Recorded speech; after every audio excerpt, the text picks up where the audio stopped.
So it's all yours, Charlotte. You're on mute. There we go. Thank you so much. Cheryl, thank you for that lovely introduction. Gary, thank you for setting up the Zoom. I also want to thank Liz for getting this going and connecting me with Arlington Neighborhood Village and proposing this program. Really appreciate it. It's a pleasure to be with you all here this morning. I've got my tea. I hope you all have your coffee or tea or hot beverage of choice and enjoy this next hour that we have together. So as you know, I'm Charlotte Malerich. I write as C.S. Malerich. You can find my work under that name. Um, I have a slew of short fiction that's out there, and two novels. Fire and Locket was my first novel, and my second novel, The Factory Witches of Lowell, which I'm going to be reading from today. Those are both available through Arlington Public Library if you're interested. I know a couple of the folks on the call this morning have already read The Factory Witches of Lowell. And so I am going to just give you a little taste of it this morning reading, and then we can have a conversation about what inspired the book. We can talk about other writing or anything you want to know. I'm happy to chat about. So this is a historical fiction. It's based on an actual strike that took place in 1836 in Lowell, Massachusetts. Chapter 1, The Footloom. The 8th of April found the Merrimack River running sure and fast with thawing snows, which set the wheels of the cotton mills turning again after the freeze of last month. The agent, Mr. Boot, devoted his entire evening's correspondence to sharing this felicitous news. The Boston gentlemen whom he addressed had built the industrial city of Lowell, not with their hands, but more mystical faculties like ingenuity and entrepreneurship, and money, of course, most mystical of all. Textile production, the agent wrote, now proceeded at a pace to match last November's. With the minor adjustment to the mill girls' rent, the owners could expect returns of 22% by mid-August.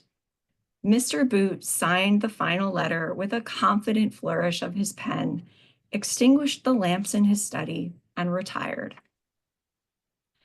As this God-fearing man greeted his bed, the young women of Mrs. Hanson's boarding house were leaving theirs. Groping along the banister or holding onto the girl in front of them, they deserted the dormitories and climbed to the attic, where the taller among them had to stoop to avoid knocking skulls against the eaves. Creaks and cracks on the staircase and the susurration of whispers up and down would have surely roused the house's matron from her bed had she not been awake since supper. Indeed, Mrs. Hanson herself had progressed to the attic an hour before, where she took up a stool in the corner, while two of the mill girls, Judith Whittier and Hannah Pickering, made preparations. "Have you any siblings living?" asked Hannah, as she sliced a lock of coppery curls from her head, then dropped it into the collection that lay before Mrs. Hanson's ancient spinning wheel. "Yes, 4. 1 brother, 3 sisters," said Judith, the shorter and sturdier of the two. The pile already contained a lock of her own brown hair, as well as blacks and blondes in every texture from pin straight and fine to tightly coiled curls. "True. And your siblings?" "None living, 5 dead in childhood, 1 brother lost at sea." Hannah's voice was as thin and reedy as she was, weak from frequent coughing. "True," she announced, after clearing her phlegmatic throat. Try something harder, Mrs. Hanson suggested, as the two girls set to spinning the motley locks into thread. Something you've got a reason to lie about. Very well, Judith sniffed, as she set the spinning wheel with her palm. She would have preferred to leave the matron out of it entirely, but Hannah had said they must have Mrs. Hanson's permission if they meant to use her wheel and loom, and she was sure to scent out any mischief in the house. Fortunately, this seemed to be the kind of mischief Mrs. Hanson liked. Why did you leave Dover? Hannah asked. Half the girls there promised never to strike again, Judith replied. I wouldn't take that pledge, and no corporation for miles would hire me. This history came as no surprise to the matron. Judith resembled an animal bred to fight, like a mastiff or a bulldog, and her character so far only matched her countenance. True, she said. My turn. Are you a witch, Hannah Pickering? From the way her narrow shoulders stiffened, Judith knew Hannah disliked the question, which Judith regretted, but which also made it useful for her purpose. I've always had an unusual gift, but I haven't made a spell before today. Judith nodded even before Hannah pronounced her words truthful. I have one, said Mrs. Hanson. Judith Whittier, who are you in love with? Judith scowled and shook the loose hair that hung down her back. Who says I'm in love with anyone? She's only bound to tell me the truth, Mrs. H. To you, she can lie as much as she likes. Then you ask her, replied the matron. But the attic was filling with more girls. From the dormitory where Judith and Hannah slept also came Lucy, who was flaxen-haired and sunny, whether it was midnight or not. Beside her, Lydia bore herself stiffly and with great dignity, her rosebud lips pursed. Because Lucy worked as a drawing-in girl in the factories, stringing the looms, and Lydia had a deft hand, Judith set them to threading the harnesses of the footloom in the center of the attic. Meanwhile, Georgie Hempstead took over spinning from Hannah, and Abigail North wound bobbins. As their labors continued, more girls joined in. Judith thanked Mrs. Hanson for the loan of her stool, set it in front of the loom, and climbed on top. I have my phone, and if I don't answer. My sisters, she addressed them. To make our stand against the greed of our employers is, of course, noble and just. Her voice carried through the attic as well as any preacher's, whether Methodist, Unitarian, or Universalist, and inspired nods of agreement and exclamations of amen just the same. But as you may know now, I was in Dover before Lowell, where the mill owners are not so enlightened even as here. We struck, we lost. We were crushed, said Judith, for lack of resolution more than lack of numbers. A strike is nothing if a worker may pledge herself to it today and return to the factory tomorrow. As we gather here tonight to unite and entwine our fate. Around her, she could count 31 weavers and spinners, elbow to elbow beneath the eaves. Emily and Sarah have already left. I'm here, protested Sarah Payne. So am I, called Sarah Hemingway. Sarah Adams and Emily have already left. Well, some of us, Lydia sniffed, have families to think of. She touched the shorn patch of scalp on her own head regretfully. Yes, thought Judith, impatient. Lydia had beautiful hair, sable dark. Under other circumstances, it would have been a crime to damage it, but her chalk circle complete, Hannah pressed close behind Judith, and Judith steadied herself atop the stool by reaching for the taller girl's shoulder. This assembly of mill operatives would listen to her if she spoke with assurance. When we strike, we are thinking of our families. All of us are sisters of the mills, or soon will be. Lydia had not finished. And you're sure this kitchen magic will do the job? Kitchen magic has its uses, Mrs. Hanson called from the corner. These aren't the Dark Ages, Lucy coaxed Lydia. There's no witch-finder general to come after us. But Mr. Boot is sure to. Hannah, Judith urged softly, hoping her word might put an end to the debate. Instead, Hannah had a coughing fit. Judith passed her a handkerchief, and when she had done and wiped her mouth clean, she turned toward Lydia. It will work, she said. I have seen it. Oh, you claim to know the future now. No, but I know your soul. In spite of herself, Lydia gave a little shudder. I've been in Lowell as long as anyone, said Hannah, and I know all of you. When we make our pledge tonight, we weave ourselves together as surely as we weave our wages and our board. Once we act, we can't turn our backs on one another. This time, as all the girls in the attic grew quiet, the shudder went through Judith as well.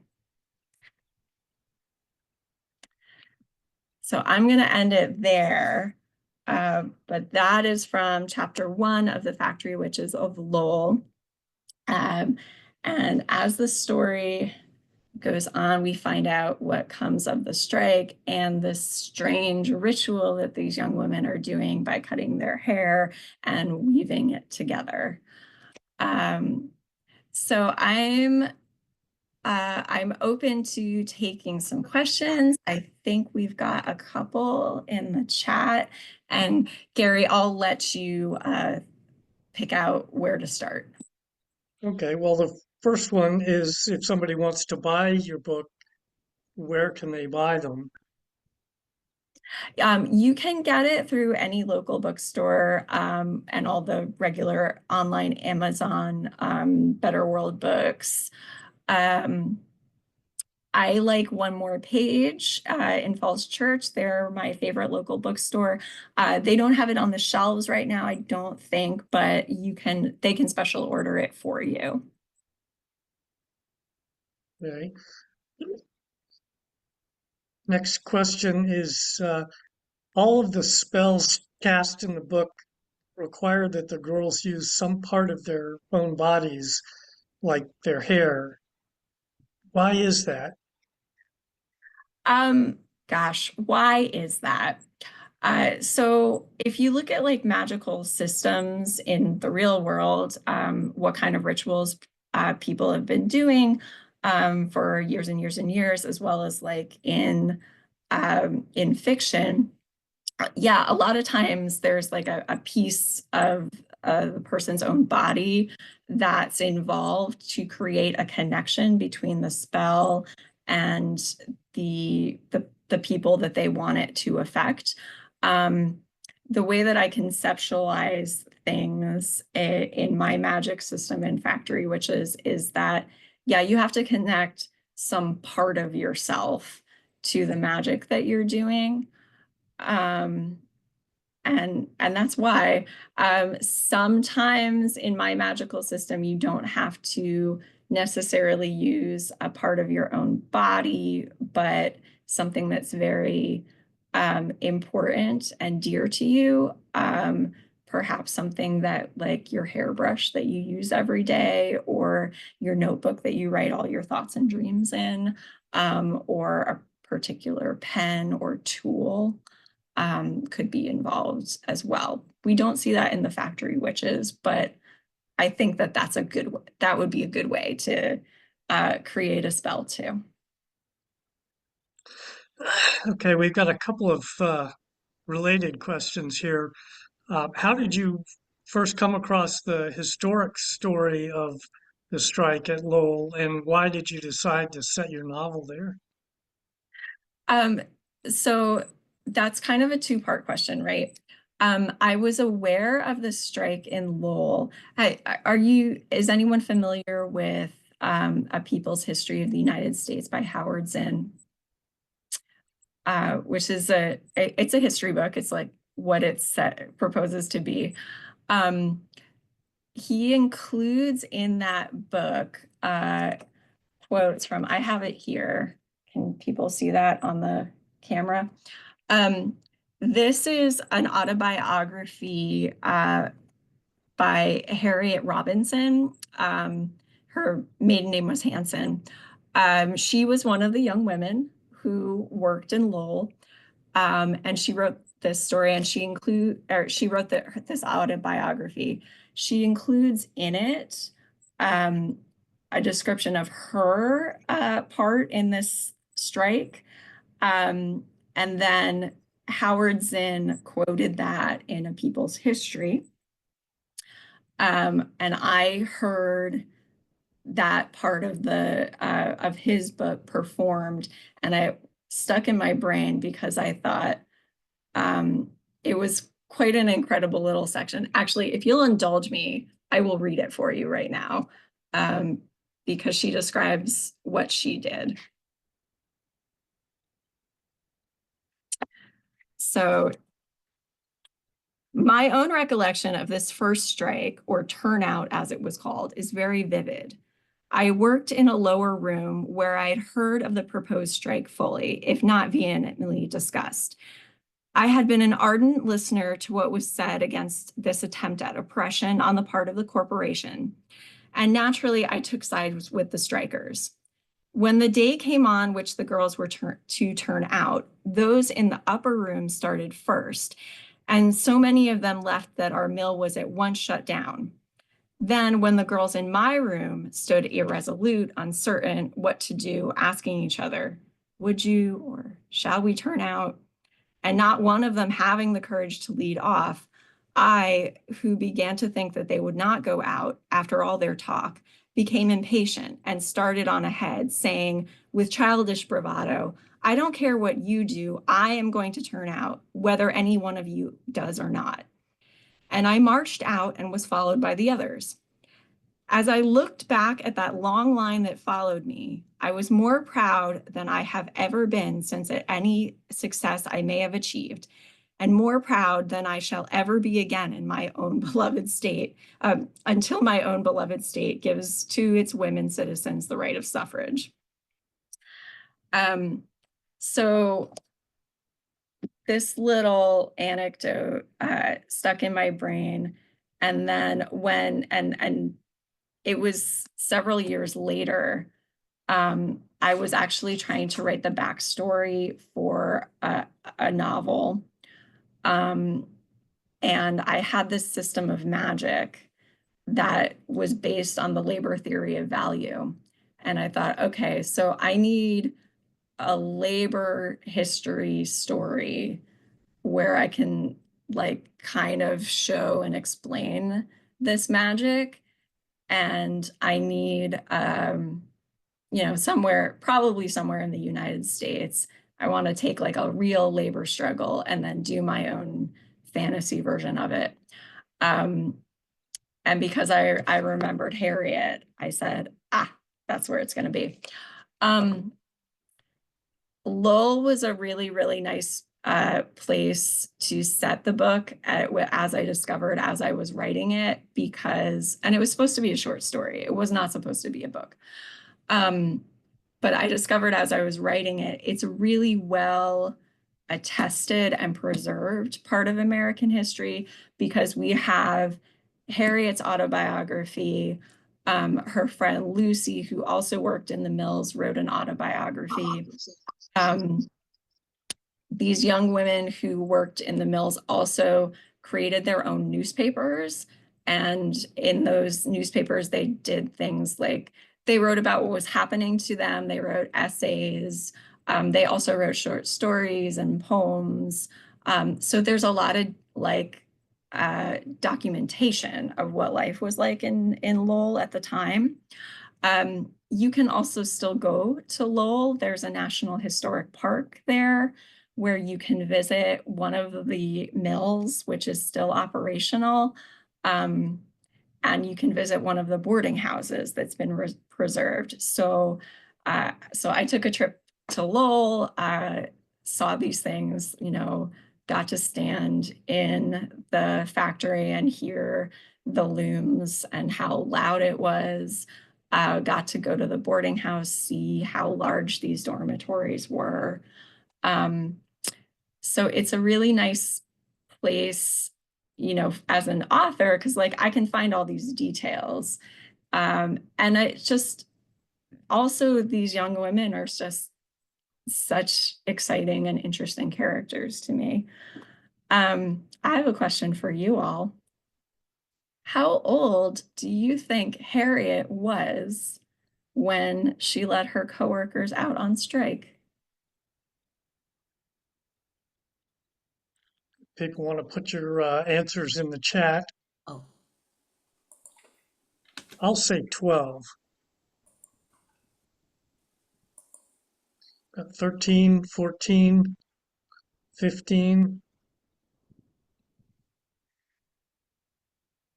Gary is the closest. You're off by 1 year. She's 11 years old.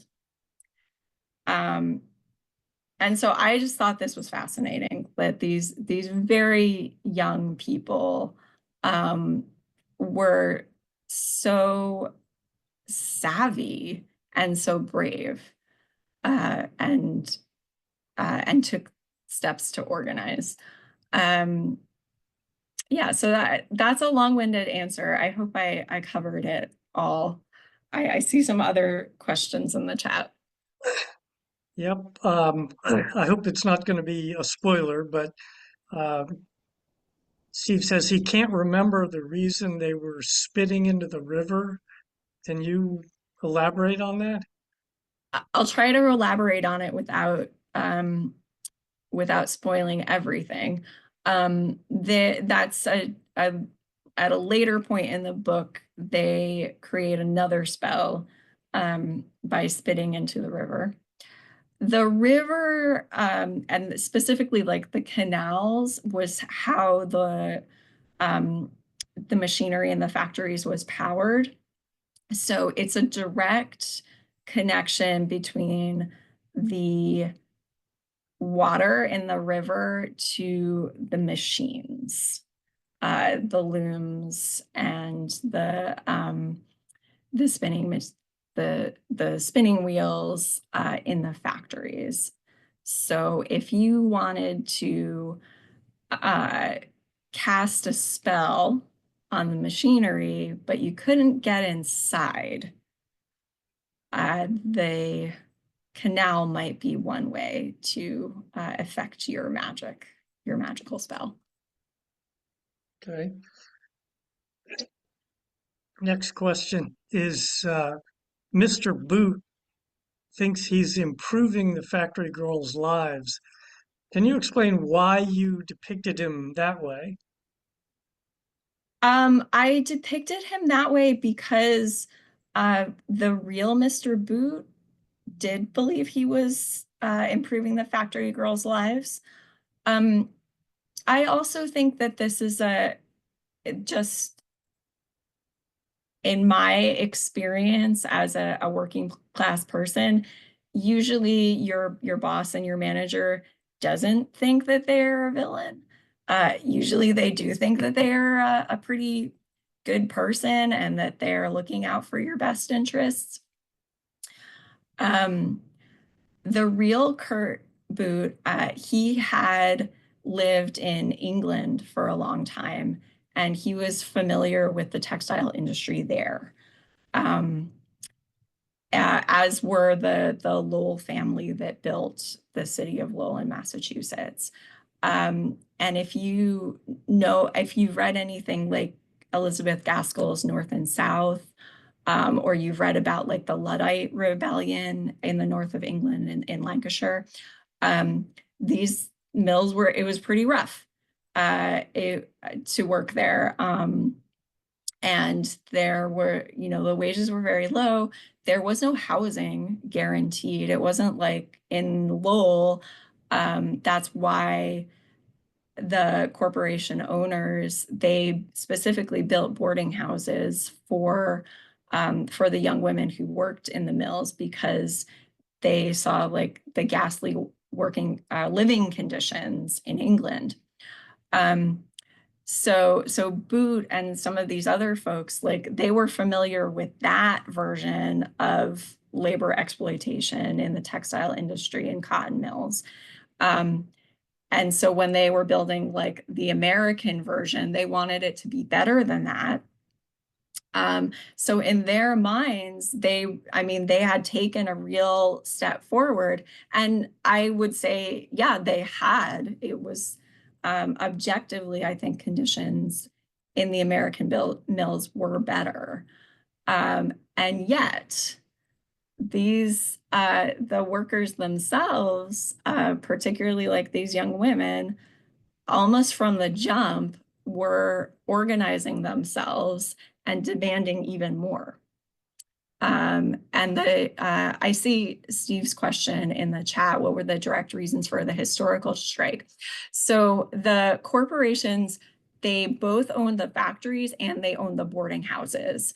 And so they would pay you for your work in the factory, um, and put some money in your right hand, but then out of your left hand, they're taking rent for the boarding house. And the direct reason for the strike was that they were increasing the rent on these young women without increasing the wages. And so in a sense, what they were actually paying these young women was going right back to the corporation in the form of rent. And that was the direct reason for the strike. I don't have the figures in front of me, but I believe it was like something like a matter of 25 cents. But the wages were pretty low. So when you did that, it wasn't, it hurt. It hurt. How long did it take you to write the book? Oh, I'm really slow. Uh, so I I think it took from initial idea to final draft was about 5 years. Um, like I said, it was originally intended to be a short story that I was going to write for an anthology. And I completely missed the deadline for the anthology. Um, and once that happened, I was like, well, I might as well turn this into a novel. And it kind of expanded from there. Um, but it took me a while because I was doing quite a bit of research and tracking down things like loom and spindle and going up to Massachusetts to visit Lowell. Is the book self-published? It's not. It's published by Tor.com, which is um, it's part of Macmillan. They tend to do science fiction and fantasy novellas. And related to that, do you have an agent? I don't have an agent. I got really lucky with this book, because Tor had an open submission period where writers could submit their manuscripts without an agent. That's not usually something you can do with the big five presses. Usually you have to have a literary agent who then submits the manuscript for you to specific editors. Um, so I lucked out because I had finished the final draft of this right around the time when Tor opened up, and it was like a pretty short period of a couple of months when they were taking on agented submissions. For my next project, my next step is I want to get a literary agent. All right. We've got a comment here that mine owners did similar things with, paying you in one hand and charging you on the other. followed by a quote from the old song 16 Tons, which I'm sure a lot of people in the audience remember. We got a comment here. Congratulations on completing and publishing that. That's a very intense thing to do. Thank you. In the Before we got started, you mentioned other projects that you've got in the works. Do you typically have two or three or more things going at one time? Yes, although I usually have one main project that I'm working on most intensely. And then when I get to a good stopping place with that, I'll go back to something else. So at the moment, I have two novels that I'm working on. One I've recently finished like a round of revisions on. So that is with a couple of writer friends of mine right now. They're reading it so they can give me comments back. Um, and so while I'm waiting for them to read it and write some comments for me, I'm going over to another manuscript that's kind of in um, it's not a complete thing yet. So I'm still drafting it. I'm still like figuring out what the shape of the story is, and having a lot of fun. Do you have time to read other authors? And if you do you have any favorites that you'd like to tell us about? I oh man, I mean, yes, I love reading. I wish I had more time to read. I would read so much more. Um, so my kind of top uh, books that I've read in the last, say, 6 months. Um, the Book of Elsewhere by Keanu Reeves and China Mieville. You didn't know that Keanu Reeves is also an author, but he is. Um, that is a fantastic novel, sci-fi novel about a a man who cannot die, or rather, he can die, but every time he dies, he comes back to life. And he's been alive for millennia. And there's a secret military unit that's studying him. And he allows this because he wants them to figure out how he can die. What's so fantastic about this book is that we've got the main story, but then the chapters are intercut with um, chapters from the perspective of people who've known him in different times. And so you're getting these like little historical windows. And some of it is like completely made up. Like these are human cultures and places that never existed. But they're so cool and so imaginative. Um, yeah, I really loved that novel. And then I also read Ninth House by Leigh Bardugo. Um, Again, this is fantasy. Like this is what I tend to read. It's either fantasy, sci-fi, like the weirdest stuff, or it's nonfiction. Um, so Ninth House is it's set in New Haven on the campus of Yale. And the premise is that these secret societies in Yale that we know exist, like Skull and Bones, are actually doing magic. And they need to be kind of monitored and held accountable for their magic. It's got a very noirish feel to it. Um, there's some like very squicky stuff, so I don't necessarily recommend it if you're squeamish. But I was so impressed by that book. So those are the two that have kind of jumped out at me. Other authors that I really, really love, and especially if you like what I'm doing in Factory Witches, if you like history plus magic or some like strange fantasy thing, I would check out Justina Ireland.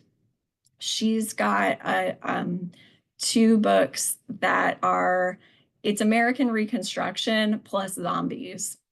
And they're so much fun and they're so cool. But yeah, Justina Ireland, she's great. I would also check out P. Jelly Clark, especially Ring Shout, which is about the 1922 kind of rebirth of the Ku Klux Klan.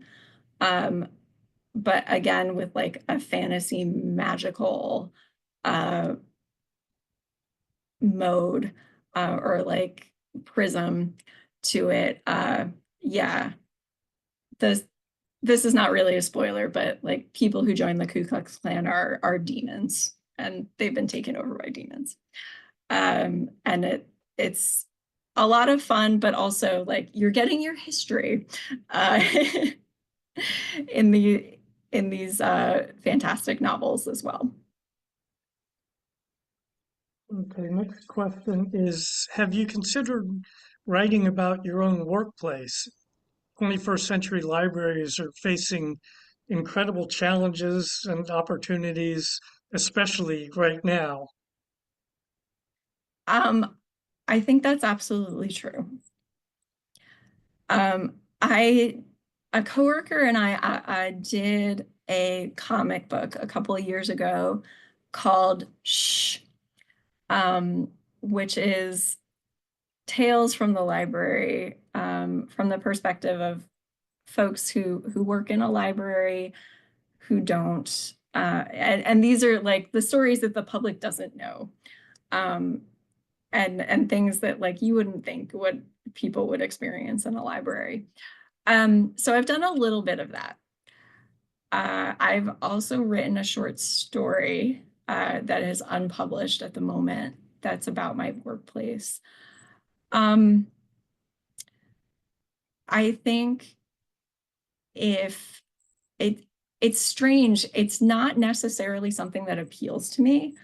Um, and I think that a lot of like what I write in like the Factory Witches and the other projects that I'm working on right now that are not set in libraries I'm still grappling with the same questions of being in a workplace, and I'm always interested in the perspective of the worker, um, and what it feels like to be a worker, um, to be functionally creating the things or caring for the things that are meaningful, and yet not having the authority over that space.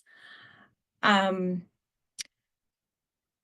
if you want to read about modern libraries and some of the challenges, I would recommend the nonfiction book Overdue.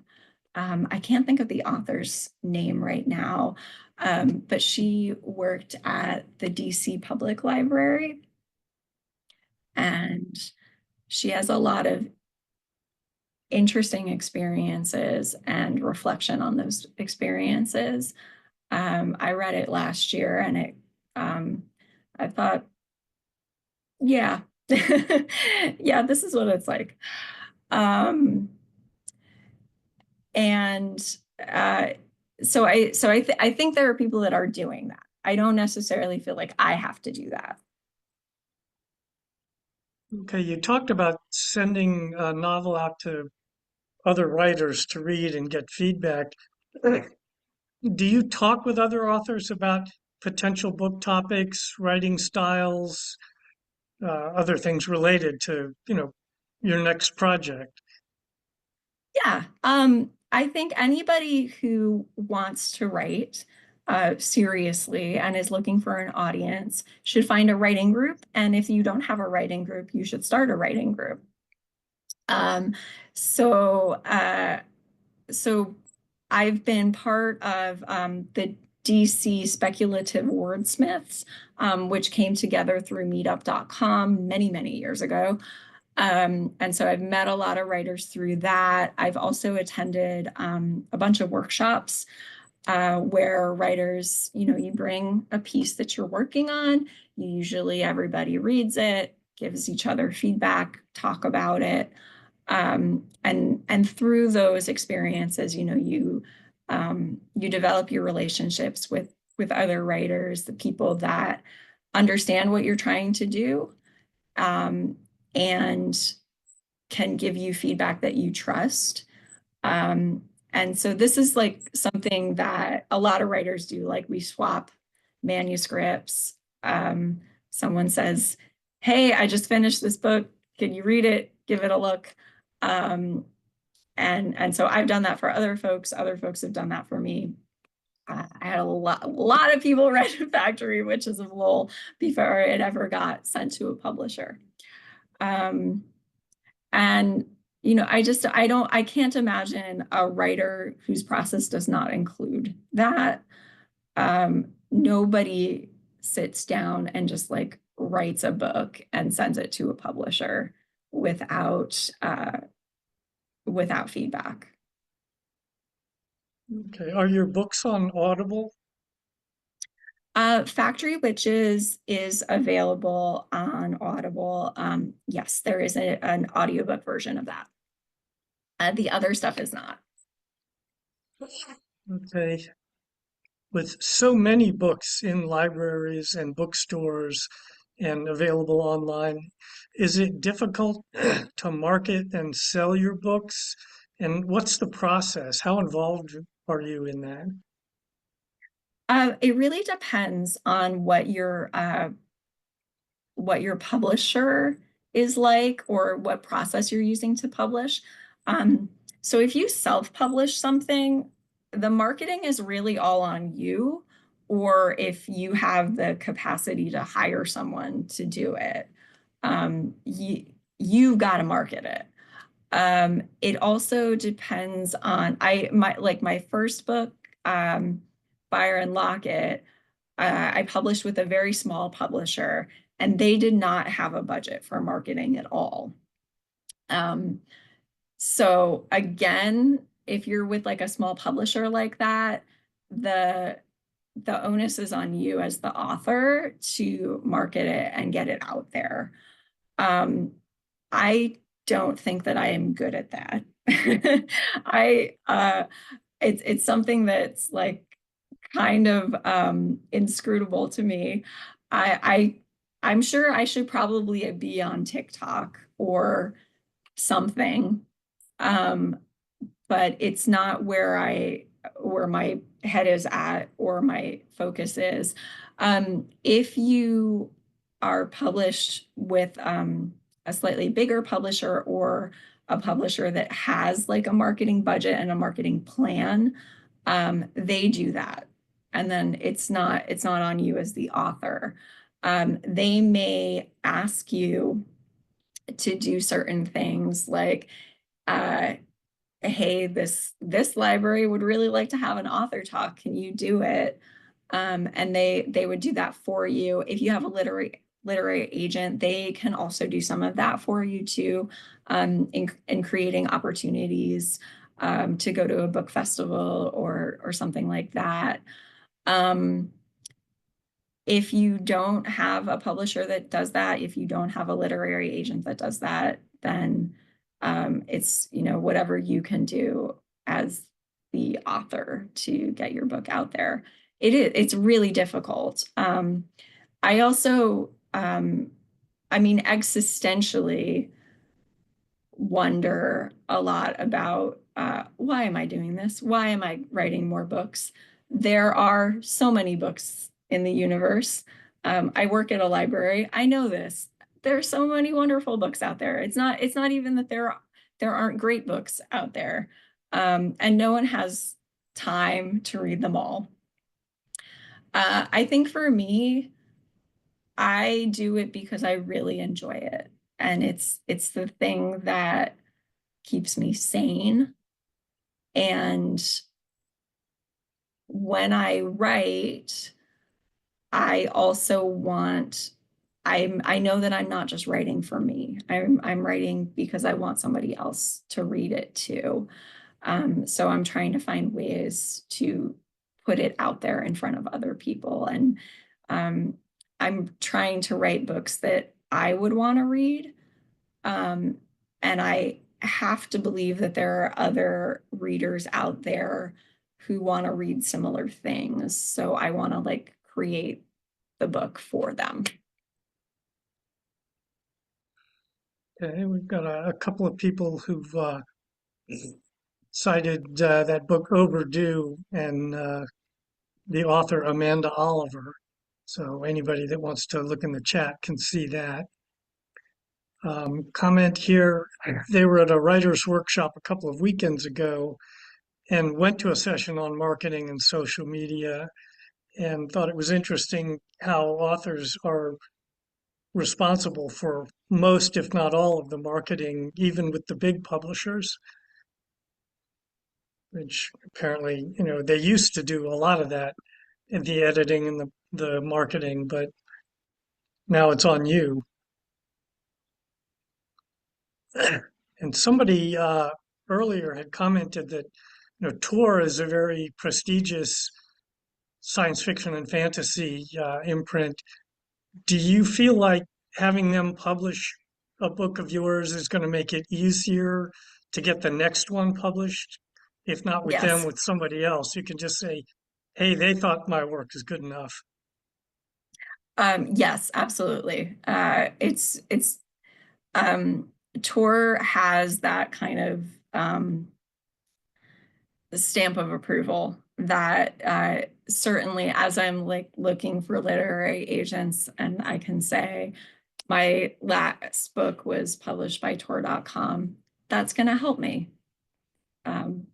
These are like, they're going to give a second look versus an author who doesn't have that or has, only been published by very small presses. If you make it onto, say, the New York Times bestseller list or any other bestseller list, does that have a marked effect on book sales? Oh gosh, I think so. But I don't know. Um, I mean, I've certainly never been on a bestseller list. um, I do think there's also some juking of the stats, um, particularly with the New York Times bestseller list. Like a publisher can decide, we think this title that's coming out is going to be um, kind of one of the books of the year. Um, and they, I hesitate to say that they would like then buy a bunch of their own books, but that they can do certain things to make sure that that book ends up on the bestseller list in terms of promoting it and also the relationships that they have with the book and mortar brick and mortar bookstores where that book is going to be placed and how it's going to be framed and how many copies the bookstore needs to purchase from the publisher, etc. We've seen a number of cases recently of political books being purchased by political parties or PACs or whatever to get them onto bestseller lists. I mean, I'll give you an example. Are folks familiar with Who Moved My Cheese? It's a nonfiction book that's kind of like a management parable about like dealing with change. So that book was an immediate bestseller, but it was an immediate bestseller because the author and publisher, talked to a bunch of like the heads of big companies that then bought a copy for each one of their employees. So things like that can happen. That actually happened with that book at a place I used to work. Yeah, had an all hands meeting and everybody got a copy. And so, and we had a comment here about bestseller lists. There's probably a self-reinforcing loop. You have to have high enough sales to get on the list, and then you appear on the list and it drives more sales and it just kind of builds on itself from there. Yeah, absolutely. Like people want to get the book that everybody's talking about because you don't want to be left out. You mentioned one more page earlier. Are there other kind of one-off bookstores in this area that you really like? Yeah, I really like the Potter's House in DC. Um, and then I'm trying to think of, oh, there on Capitol Hill, there's another little bookstore that's really nice. But those are the ones that I would recommend. Um, there's also so many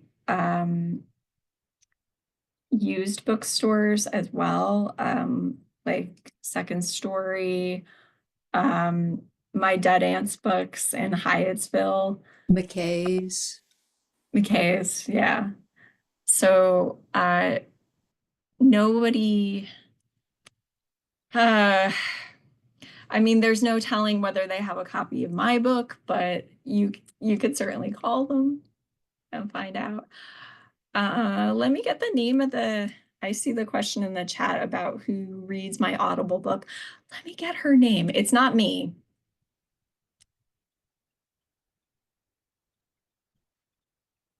Charlotte, I was just going to ask one question because we're getting close to the end of the hour. But getting back to the New York Times list, one thing that always strikes me is that you can actually, if you're looking for a book in the library or at a bookstore, sometimes already on the cover it says New York Times bestseller. So it's actually on the book as well as, some list that's in Book World or the Washington Post.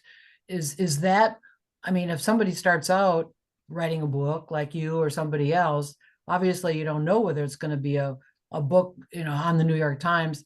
Does it, if it is really turns out to be very popular, then the author or whoever the publisher is puts a new cover on the book and sends it out with that new title on the top? Is that how it works? Yeah, that would be up to the publisher. I mean, certainly that's something that they would want to market. Right, exactly. So I was just sort of wondering who puts that up there to entice people to buy the book or take it out of the library. So, Yeah.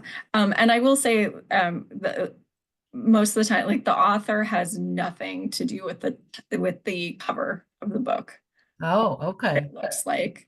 Even in terms of like whatever sort of drawing or artwork that's on the cover, that's chosen by the publisher? Yeah, that's chosen by the publisher. In this case, my editor did ask me, what do you imagine on the cover? And I described things. I sent a bunch of pictures of like other book covers that I liked, and some artists that I really liked. None of that mattered at all. Like this this this is the cover as it exists has nothing to do with anything I described. And that's been the case for most of the authors I know. They do not care what the author wants on the cover. Wow. That's a decision that the publisher makes, and it's made by people who are marketing professionals, and professionals in design. On Very a interesting. related note, um, how do you go about getting other authors to endorse your book and give you a blurb to put on the dust jacket? You just ask them. Um, so there was a combination with the blurbs on Factory Witches. My editor asked me, who are some authors who you know or who you think would blurb the book for you? And I gave him a list, and then he and the team at Tor also reached out to other authors who they thought would want to blurb it. So it's the people whose blurbs made it on here. It's a combination of people who I suggested and who the team, the editor, and the rest of the Tor staff suggested. Okay, we've got a couple of things. Steve said Rachel Botchin is the narrator of your audiobook. Yes, she is. And we've got a comment here that in France, the covers are totally different. There's no image, just the title, the author's name, and a design that's meant to be the same for all books by a specific publishing house or imprint. So you don't have that issue. Pretty interesting, yeah. Just goes to show how complicated being an author and writing a book and getting it published is. So well, it's 11:01, and so Charlotte, thank you so much. This was very enlightening, both to learn about your book, and congratulations. May you have many book sales, and may you soon come up with some more books that we can all enjoy. So thank you so much for joining us today. Oh, thank you. This has been a pleasure. I really appreciate it, Cheryl, Gary, Liz. Thank you all so much. Okay, well, and speaking of books, more to come. I was just looking at April 9th, a week from today, for Coffee and Conversation. And guess what? We're going to talk about Arlington Public Library. So more opportunities not only to learn about the books there, but there's lots of other things going on. And librarian Jennifer Rothschild will talk all about what additional programs and services Arlington Public Library has for our community. So be sure and tune in next week at 10 o'clock for Coffee and Conversation. And meanwhile, have a good week and stay warm or cool depending on the day. So Thank you. All right.